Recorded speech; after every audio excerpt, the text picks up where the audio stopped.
Hey guys, Nicolas here with my feels for episode 4 of Mekakucity Actors. And I have some mixed feelings for episode 4. Yeah. So before I start talking about the actual episode, which was titled Kaguro Days, or Kaguro Days, like the title of the opening, I'm just gonna call it like song, so Kaguro Days, like a day. So before I start talking about that, I'll talk about the 3 new characters we've been introduced to. Well, one we've already been introduced to, but now we fully get introduced to him. So let's start off with that, shall we? So first off, we have Hibiya, who we've been introduced to already in episode 2 with Momo during the whole chase scene thing in the city. And the episode was basically starts off from that point. Let's talk about Hibiya first. Hibiya is more of a normal, like, country kid, I guess you could call him, because from what we've seen, he lives more in the countryish side than, of course, in the big city, because as the episode also tells, this is his first time being in the big city. And also going by the surroundings of when he's kicked out of his house, I'm guessing it's more of a like countryside house-ish where he lives. And Hibiya is basically like, kind of like a normalish kid. Because it's just like he's a normalish kid who has a crush on Yuri. And nothing really else. He's just a regular kid who didn't know Mama was a idol. Nothing more really to talk about Hibiya. I like him, his music. And then, since I already mentioned her, our second character is Yuri. Well, to be honest, when I first watched this episode, I was very mixed about it. This is one of the reasons I was mixed about this episode. Because from what I saw in the actual like songs, I thought Yuri was more of a like kind-hearted girl. And not like, basically a like bitchy, like I'm higher than you girl. But actually going back to especially Children Record, the PV for that song, it actually shows like, oh no, Yuri is like this. Yuri is a bit bitchy towards Hibiya. And so this of course makes me like Yuri more. But I still think the change that went from her being a little bit bitchy to her in the second half of the episode is a bit 180-ish. I like it, but still it feels a little bit 180-ish. Overall, I do like Yuri because she's more of the, she isn't bitchy, but she's more like amusing bitchy. As I mean, where she is, especially when Konoha, like during the scene with the dinner, when Konoha's there, it's a bit more kind of amusing with her. And since I've already mentioned him, we got introduced to Konoha, who Konoha is just he's amusing. He's so amusing because he first of all is the foster son of Yuri's uncle, and going off the opening, Yuri's uncle is most likely Momo's teacher. And Konoha is weird, but amusingly weird, because he barely sleeps for 14 hours, and he goes to the toilet while it's actually just a bathroom, and he just drinks somebody else's glass of tea. He just puts mayonnaise in the rice cooker and just eats everything. Oh, Konoha. I like Konoha. He's really amusing. He is really, really amusing. So let's talk now about the actual episode. So first off, the first scene before opening played with Ayano, which is a bit weird because it's a kind of conversation of, oh, you're you, I know you're you, because it has to be you. It's a bit more of those kind of descriptive talk, and I guess since, of course, the events of the second half of the episode, she's talking about like the whole loop thing about, oh, you're the one who's gonna sacrifice himself and all that stuff. But still is very confusing about what Ayano was talking about. But the interesting thing is that you ask Ayano, who were you a hero to? Which is a very interesting detail. So now, of course, to the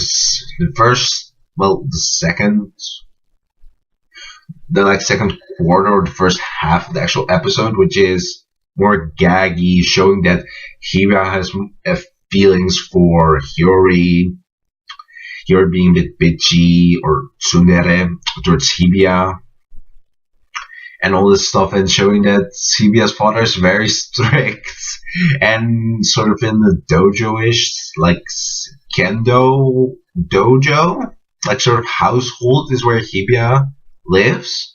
That's interesting.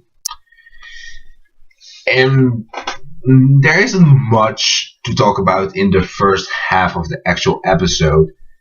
The second half is where it's interesting, and that's where my mixed feelings come into play. So first of all, some people might be a bit complaining about the shaft feeling or the Akyuki feeling of the second half of the episode, but I actually thought that it added to it, because the way everything looked with the blue sky, the signs, the stoplights, all of that is actually in the music videos, in the PVs for songs. And to have the Shaft Akyuki style fuse with that actually adds to the scene. And I really like that. I really like that they actually did that. That they used their style, combined it with the style of the song, and made that, because it was really good looking. Now for the actual content, which is where my mixed feelings start to come in.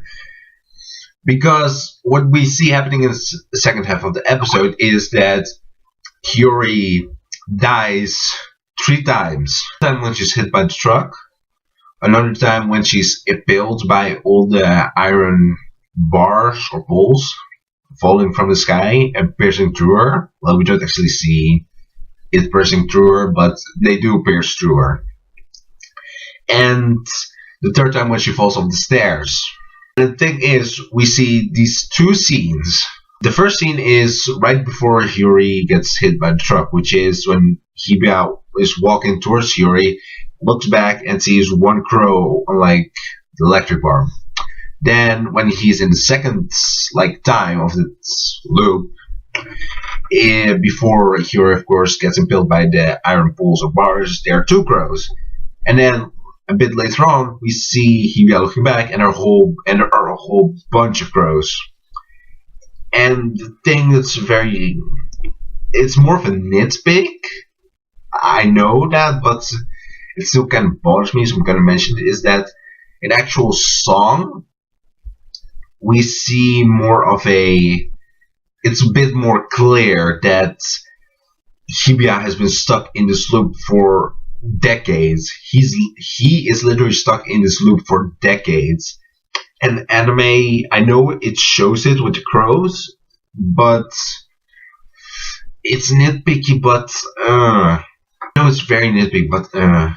But overall, the entire second half is good, because it shows Yuri dying over and over. It basically shows that there is a loop going on, and once again, like the song of where the episode is based off of is actually in the episode, which is nice.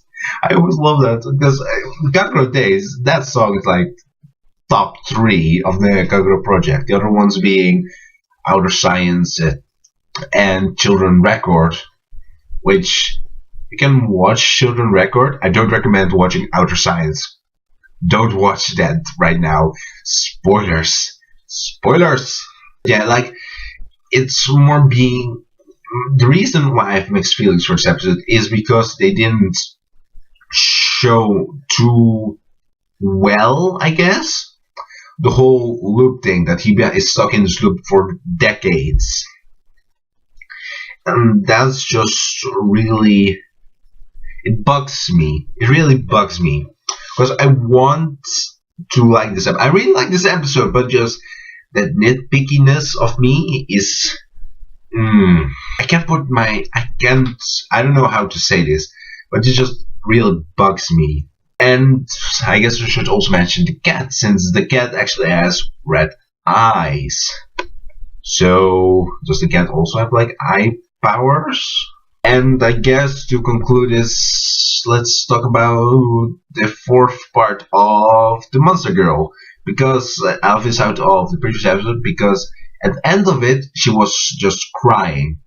At least I think I left it out. But anyway, she was crying, and even after the crying, she wished she didn't experience this world. She wished she was still in that darkness, not knowing anything of herself. What she decides is to just isolate herself from the world, find a place where nobody is, and she does that in a small forest where no living being lives. And just when she's about to close her eyes and just lay there in the silence, a young man shows up, and he just friendly asks, "Since you're lonely, can I sit next to you?" And then just ends, and it's sweet because it's like he's reaching out to the monster girl, and I really like that. The episode is a bit of a mixed ball for me personally. There's nothing bad about it. It's still a good, great Mekaku episode. Just me being nitpicky is, I think, a little bit going down for me. Yeah, that's basically my feelings and feels for episode 4 of Mekakucity Actors. I will see you guys for the next one, which is called Showtime Loudspeaker Poll. And I'm a bit confused because, like the previous episodes, were named after the songs. There's the song called Showtime Loudspeaker Poll. That episode's gonna be interesting to see. But yeah, I'm still excited to see how they're gonna show the story more. But yeah, that's my feels once again for this episode. Social Linkz stuff are down in the description below. And I'll see you guys for episode 5. Bye.